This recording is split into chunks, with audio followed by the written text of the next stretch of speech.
Hola amigos! Welcome back to my channel. So, I've decided na gumawa ng review sa mga shipping agent or freight forwarder na gamit ko sa pag-import. Kaya sa mga gusto ring mag-import ng produkto para sa kanilang business, panoorin nyo itong video na ito hanggang sa uli. At bilang suporta sa aking channel, sana wag i-skip ang video hanggang sa uli at wag din kalimutang mag-subscribe at pindutin ang notification bell para lagi kayong updated sa aking mga uploads. Okay, sa video na ito, ang unang forwarder na ating bibigyan ng review ay si Cargo Boss Philippines. Okay, so si Cargo Boss ay mayroong user-friendly platforms tulad ng app at website. Pwedeng ma-download ang Cargo Boss app sa Google Play Store at sa App Store. Ang kanilang official website ay cargoboss.ph.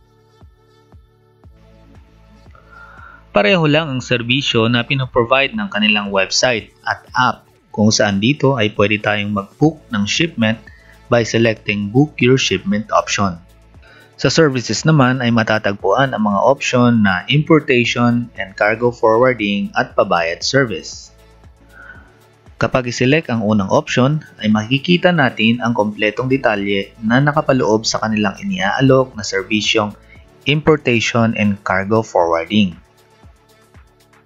Kung saan makikita ang kanilang shipping rate ay 10,250 pesos per CBM at ito ay prorated. Ibig sabihin, kung ang actual CBM ng cargo mo ay 0.5 CBM, ang total shipping fee na babayaran mo ay 5,125 pesos at may fixed rate namang 2,050 pesos para sa mga maliliit na cargo na may sukat na 0.2 CBM and below.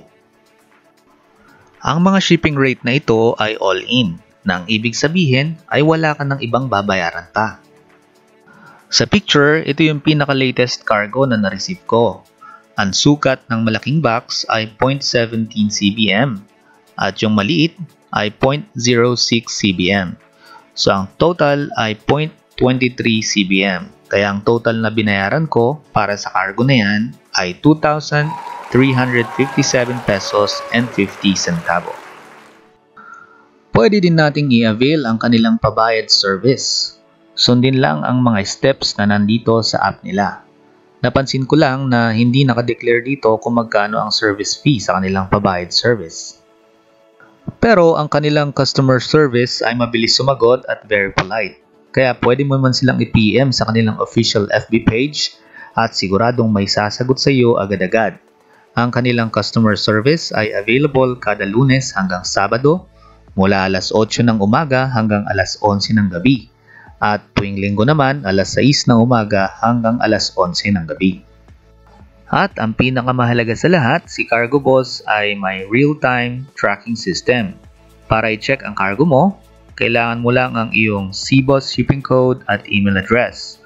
Bukod dito ay makakatanggap ka din ng email updates about kalaw ng iyong cargo. Kung meron pang ibang katanungan, pwedeng makontak si Cargo Boss sa kanilang official FB page na Cargo Boss Philippines. At meron din silang FB group. Ito ay ang Import from China to the Philippines by Cargo Boss Philippines. Dito ay marami tayong matututunan mula sa mga experience ng ating mga fellow importers. Dito din tayo makakuha ng mga latest updates mula kay Cargo Boss in case na may mga pagbabago silang ipapatupad. Siguraduhin i-check ang description ng video na ito dahil ilalagay ko doon yung mga links na kailangan ninyo. Ngayon, ito naman ang tanong ng marami. Gaano nga ba katagal ang hihintayin o ilang araw bago dumating dito sa Pilipinas na pwede nang pick upin ang ating cargo? Sa aking personal experience ay nag-average ng 15 to 20 days. I-check natin yung pinakahuli kong cargo. Na-receive nila sa Guangzhou warehouse yung cargo ko noong July 17, 2021 at dumating dito sa Pilipinas noong August 1, 2021. So inabot lamang ng 15 days. Ang bilis, di ba? So that's it mga amigos. Kung meron kang question or any suggestion, just comment